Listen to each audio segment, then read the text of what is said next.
Crimson Knight, and then he's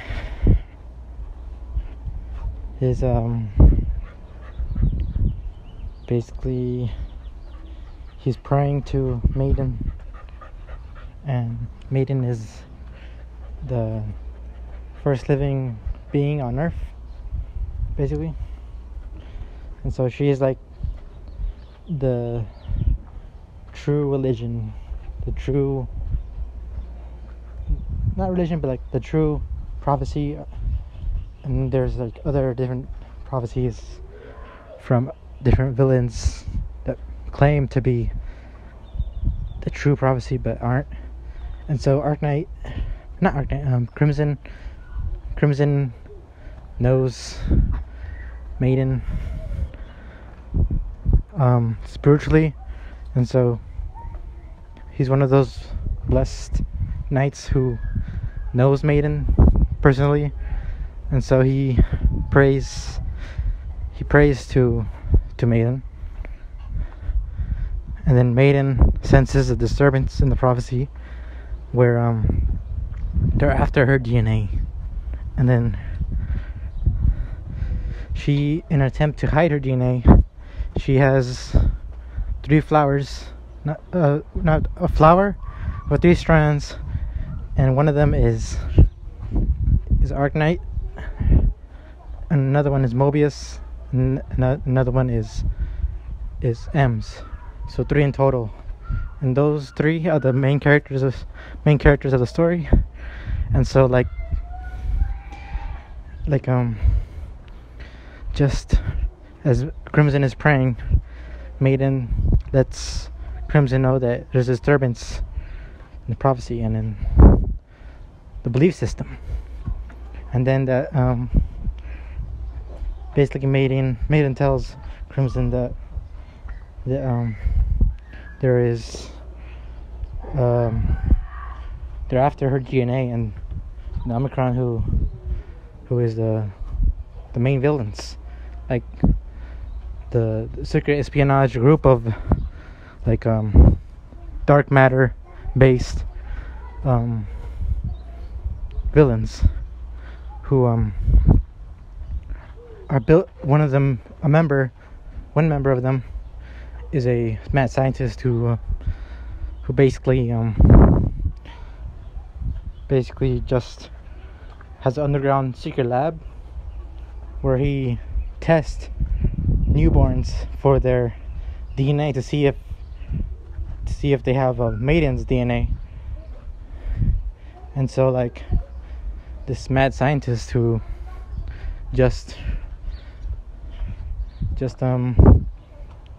he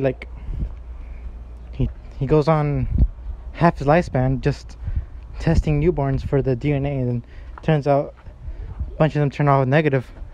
And then one day he gets his big break where he finally finds DNA from Maiden, tracing back to Maiden. And so like then the mad scientist, whose name is not yet known, he sort of have like a relief, and it's like you can properly breathe properly again, because of he's been spending so much time just researching his mad scientist lab. And then he finally finds this DNA who traces back to Maiden, and he's trying to transfer it to the Omicron, the main villains. And the Omicron is just a selfish type of people who try to throw off the real prophecy in order to just make a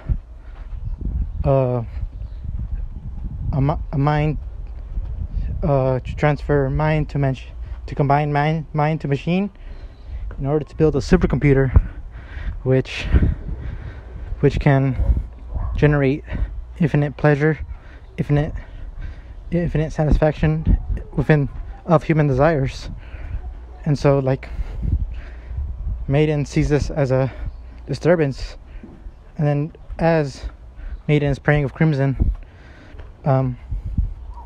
Maiden foresees that if this is accomplished, then the gates of the true religion, the true prophecy, will be closed, and there will be no haven. For the gates will be closed, and then people will live in as shadows and ghosts in the physical world, and there will be no salvation for the knights and the true prophecy of which Crimson has preyed upon. And then and then starts off of when after they pray, during the end of the prayer, this is sort of like a half. I don't know if I want to cut this part out yet. It's when Maiden decides to humify herself in disguise for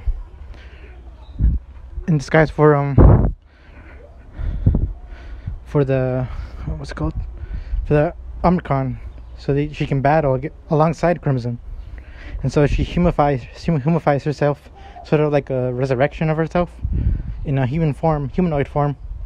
And so her spirit is yet again a human, her second coming. And then she begins to transcend into in order to transcend into a human, Crimson has to yet find the philosopher's crystal, in which the philosopher's crystal has the power to bring back human emotions and human dignity, and then has a double effect.